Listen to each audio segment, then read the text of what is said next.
pessoal, tudo bem com vocês? Espero que sim. Pessoal, antes da gente começar com alguns conteúdos um pouco mais direcionados às análises de investimentos, é importante a gente ter alguns conceitos básicos na cabeça, dominar esses conceitos, como por exemplo, as peças básicas aqui de contabilidade, tá, pessoal? Ciências contábeis. A gente vai passar aqui um overview bem rápido, a gente nivelar conhecimento, mas é importante que vocês busquem no próprio YouTube ou artigos no Google sobre contabilidade básica para ter mais conhecimento sobre isso e vocês entenderem algumas questões quando vocês forem analisar alguma empresa por vocês mesmos. Então, assim, os principais demonstrativos gerados pela companhia, pelas demonstrações financeiras auditadas, são o balanço patrimonial, a DRE,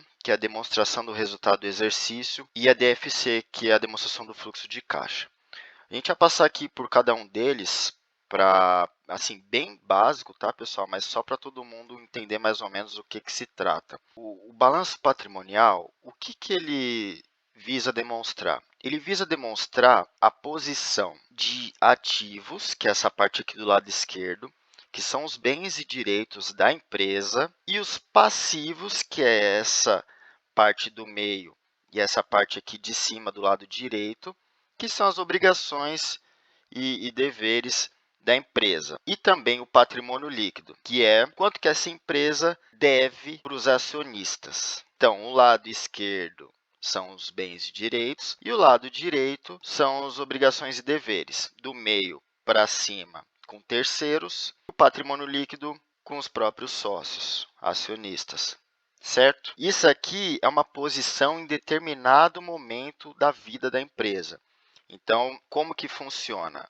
Obrigatoriamente, as empresas precisam divulgar as demonstrações financeiras auditadas trimestralmente. Então, 31 de março tem que ter uma divulgação, em junho tem que ter uma divulgação, em setembro tem que ter uma divulgação, em dezembro uma divulgação. Quando for divulgado, vocês vão saber como que estava a situação da empresa em relação aos bens e direitos, as obrigações e deveres em determinada data. O balanço, a gente trata na contabilidade como se fosse uma foto do passado. Então, a foto em 31 de março. A DRE, ela demonstra todas as operações que ocorreram em determinado momento da vida da empresa. Então, a gente trata isso aqui na contabilidade como um filme. Por exemplo, quando a empresa divulgar o primeiro trimestre, ela vai estar divulgando todas as operações que ocorreram de 1 de janeiro até 31 de março. Ela é disposta dessa forma: receita operacional, que é a receita de venda, menos os impostos dessa venda, que é ICMS, PIS, COFINS, etc.,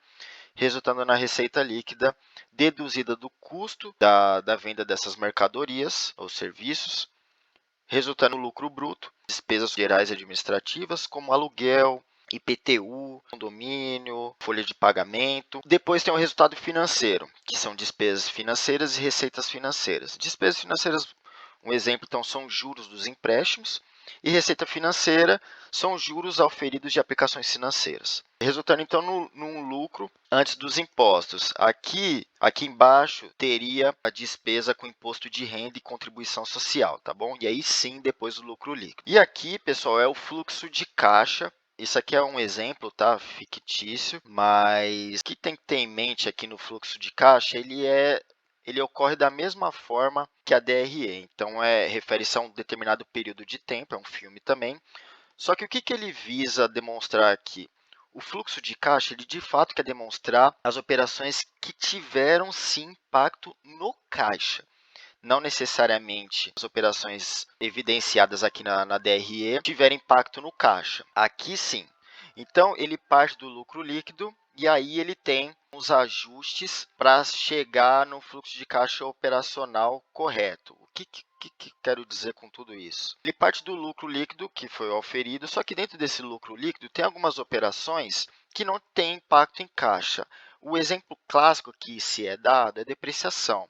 Então, quando você compra um bem e direito, por exemplo, um carro, ele vai ficar aqui no imobilizado. E aí, esse carro ele tem um tempo de vida útil.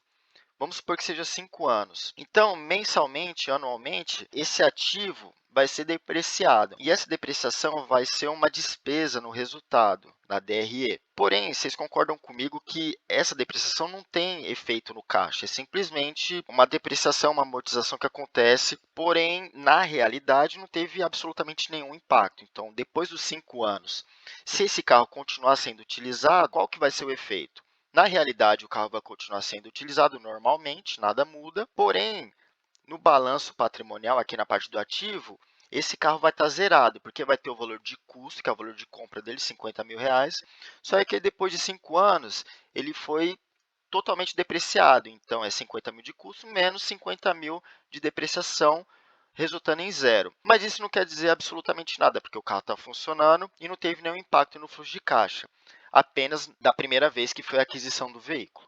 Então, isso é um ajuste aqui para fins de fluxo de caixa. Depois, tem as variações das contas patrimoniais ativas e passivas. Qual que é o impacto de um aumento de um ativo no fluxo de caixa? Se um ativo aumentou, presume-se que deixou de receber dinheiro. Um exemplo, então. Vamos supor que você fez uma venda para receber daqui 60 dias, por 5.000. Então, esse 5 mais 5 vai dar 10. Só que, qual que é o efeito no caixa? O efeito no caixa é menos 5. Por quê? Porque você já tinha 5 a receber, aumentou, porque você, a princípio, está financiando alguém, então você deixou de receber 5.000. O inverso é verdadeiro. Então, se você tinha 5.000 a receber e esse saldo zerou, presume-se que esse 5.000 foi pago. Então, se ele foi pago, ele entrou no caixa. Então, se ele entrou no caixa, impacto positivo no caixa. Então, redução de ativo, geralmente, presume-se que foi um aumento no caixa. Aumento de ativo, presume-se que é um impacto negativo no caixa, deixou de receber algo. No passivo, é o contrário, né? Então, se o passivo aumentar, você deixou de pagar alguma coisa, alguém está te financiando. Então, vamos supor que você tinha contas a pagar aqui de 5.000, ele aumentou para 10 no ano seguinte. O impacto é 5.000 positivo no caixa, porque você deixou de pagar 5.000 ou aumentou o prazo médio de pagamento e você deixou de pagar 5.000. O contrário é verdadeiro também. Se esse 5 virou zero no ano seguinte, quer dizer que você pagou esse 5. Se você pagou esse 5, ele saiu da onde? Ele saiu do caixa. O fluxo de caixa ele é dividido em 3 grandes grupos, né? Fluxo de caixa operacional, que é o fluxo de caixa gerado ou consumido através das atividades operacionais da empresa. O fluxo de caixa das atividades de investimento, o que quer dizer isso? Então, aquisição de imobilizado, aquisição de intangível, aquisição de outras empresas, que é o que se chama de CAPEX, né? Então, aquisição de imobilizado, de veículos, de imóveis, de terrenos, de prédios, temas, software. Por fim, fluxo de caixa das atividades de financiamento. Aqui é bem mais fácil, né? Então, se você pegou um empréstimo, ou pagou um empréstimo, fez uma aplicação financeira ou resgatou uma aplicação financeira, os sócios fizeram aumento de capital, se foi distribuído dividendos, se foi recebido dividendos, entra tudo aqui, tá bom? Somando tudo isso, vai chegar na variação de caixa dos períodos analisados. De 2015 para 2016, foi gerado 2.200.000 de caixa. E aí tem a prova real aqui. O saldo inicial, 1 de janeiro de 2016, e o saldo final, 31 de dezembro de 2016. Um menos o outro dá aqui a variação. Esses daqui são os principais demonstrativos que a demonstração financeira auditada apresenta para nós. É muito importante a gente saber e dominar eles, tá bom? Pelo menos basicamente. Como a gente vai fazer esse desafio das ações sem julgamento, para os vídeos seguintes das empresas ser bem mais direcionados, a gente vai utilizar aqui a plataforma fundamentos.com.br e statusinvest.com.br, que são sites gratuitos, tá bom? Vocês não pagam nada, vocês podem acessá-los. Aqui está o site. E aqui a gente pegou a primeira empresa que a gente vai olhar, que é a Aliar, na verdade é a Aliança, tá? O nome atual. E quais são os principais indicadores e índices que a gente vai olhar? é o preço-lucro, famoso PL, e valor patrimonial, que é o PVP, e o ROI. A dívida bruta também. E o dividend yield também. Bom, pessoal, aqui vocês conseguem ver, ó, dados do balanço patrimonial, dados demonstrativos de resultados, que é a DRE. Tá? Aqui é bem sintetizado. Mas só passando aqui um pente fino, o que quer dizer o PL? Aqui ele fala, ó, se você coloca aqui nesse ponto de interrogação, ele explica. PL é o número de anos que se levaria para reaver o capital aplicado na compra de uma ação através do recebimento do lucro gerado pela empresa, considerando que esses lucros permaneçam constantes. Pessoal, isso é um indicador bem clássico para o Value Investing, tá? Mas ele é um dos indicadores para a gente levar em consideração na nossa análise para fins de classificação. A gente não pode levar ao pé da letra esse PL, porque os lucros e o preço eles variam, certo? Então, se o preço variar, esse índice vai variar. Se o lucro variar, esse índice vai variar. E isso vai acontecer porque o mercado não é estático e a operação também não é estática. Então, pessoal, aqui também é importante levar em consideração o tempo de anos que levaria para rever o lucro. Só que o lucro não é 100% distribuído via dividendos ou JCP. Então, tem que tomar um pouquinho de cuidado aqui, porque o exemplo do momento é a Petrobras, né? Ela está, acho que menos que 2. Então, quer dizer que levaria 2 anos para você reaver o dinheiro aplicado, mas não é verdade isso, porque a Petrobras não distribui 100% do lucro como dividendos. Então, é só um indicador para a gente levar em consideração, para ter mais força, para selecionar as ações que a gente quer fazer uma análise mais aprofundada. O que é o preço pelo valor patrimonial? É o preço da ação, a cotação, dividido pelo valor patrimonial por ação. E informa quanto o mercado está disposto a pagar pelo patrimônio líquido da empresa.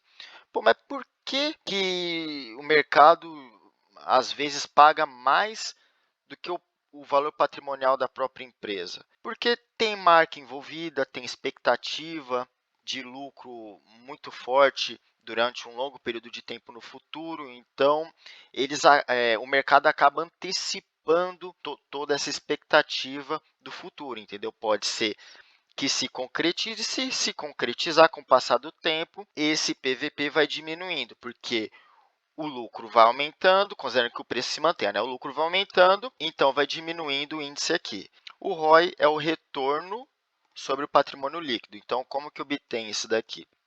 É o lucro líquido dividido pelo patrimônio líquido. Quanto de retorno teve em determinado momento, considerando o valor aplicado pelos sócios, né? Que é essa parte aqui de baixo. Tá?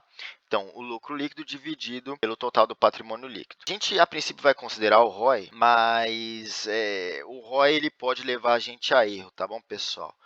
Então, eu prefiro olhar o ROI e o ROA, que é o retorno sobre os ativos totais. Outra questão que a gente entende que seja relevante é a dívida bruta.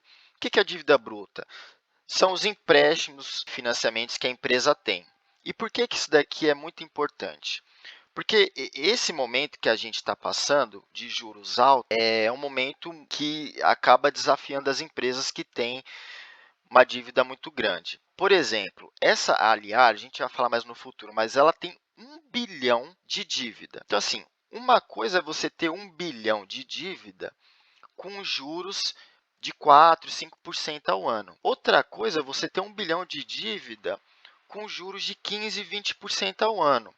Você fica extremamente pressionado para pagar esses juros. Então, assim, você não pode vacilar, você não tem margem para erro. Deixa eu mostrar uma coisa aqui para vocês. Aqui é a plataforma da CVM. Seleciona a demonstração do fluxo de caixa, que foi o que a gente aprendeu. E aqui embaixo, ó, atividade de financiamento. Então, aqui vão ter os juros pagos relacionados aos empréstimos. Olha o valor que ele pagou, essa empresa pagou em 2022 só de juros, 150 milhões. Então, pessoal, olha isso daqui. Uma coisa é você ter um empréstimo grande com uma taxa de juros menor. Quando essa taxa de juros aumenta de forma drástica, olha o que acontece, triplicou os juros, tá vendo? Então, isso daqui, ele pressiona demais. Você pode ver que a atividade operacional está gerando 187 milhões por ano, depois ainda tem que aplicar na aquisição de imobilizado, intangível, para expansão, para renovação de fabril da empresa, e ainda assim tem que pagar 150 milhões de juros, fora o principal que tem que ser pago em algum momento no vencimento. Então, quando a gente quer investir em empresas visando velho invest e dividend invest, pessoal, a gente está buscando uma empresa saudável e sem pressão, com margem de erro, que é a famosa margem de segurança. Isso daí faz parte da margem de segurança, não é só o preço da ação em relação ao valor intrínseco. Porque uma empresa com disponibilidade, o que é disponibilidade? É caixa, dinheiro na mão. Positivo, ou seja, nesse caso aqui ele tem 1 bilhão de dívida, 200 milhões em caixa, só que a dívida líquida, que é esse menos esse, 800 milhões de dívida líquida. A gente prefere empresas que têm o valor em caixa maior que a dívida. Qual que é um exemplo bom para a gente mostrar? Ambev. É uma máquina de fazer dinheiro isso daqui. Você vê que eles têm 3 bilhões de dívida, mas eles têm 15 bilhões em dinheiro. Então, aqui é o efeito reverso. Aqui, em vez de pagar juros, eles recebem juros de aplicações financeiras. Então, aqui eles nadam de braçada. Tá bom? A gente prefere esse tipo de empresa com pouco endividamento e muito dinheiro em caixa. Porque isso aumenta a chance dela pagar dividendos. E se eles, por algum motivo, quiserem ficar com esse dinheiro aqui, a oportunidade aparecendo, essa empresa pode fazer uma aquisição de uma outra empresa, de uma concorrente, pode tentar criar uma outra linha de negócio, pode ficar mais confortável em momentos de turbulência, não fica tão pressionado. Por isso que o pessoal fala que varejo é complicado. Por causa disso, se você olha Americanas, que é um caso ruim, é triste o que aconteceu, mas 20 bilhões de dívida bruta aumentou 1% de taxa de juros, ferrou tudo, entendeu? A operação já é difícil, com margens comprimidas. Já dificulta tudo. Você pega a CVC, quase 1 bilhão de dívida. Você pega Marisa, quase 2 bilhões de dívida. A gente sempre visa empresas que têm uma rentabilidade boa, endividamento controlado ou negativo, né? Sem endividamento, e baratas. Como que a gente vê que é barata? A princípio, com esses dois indicadores, o PL e o PVP. Tá bom, pessoal? Tendo explicado essas coisas, a gente vai partir para os vídeos mais curtos das empresas, tá bom? Então, lembrando, aqui vocês podem olhar no Fundamentos. Aqui ele explica mais ou menos o que quer dizer cada índice. No Status Invest também, ele tem aqui o pontinho de interrogação, tá vendo?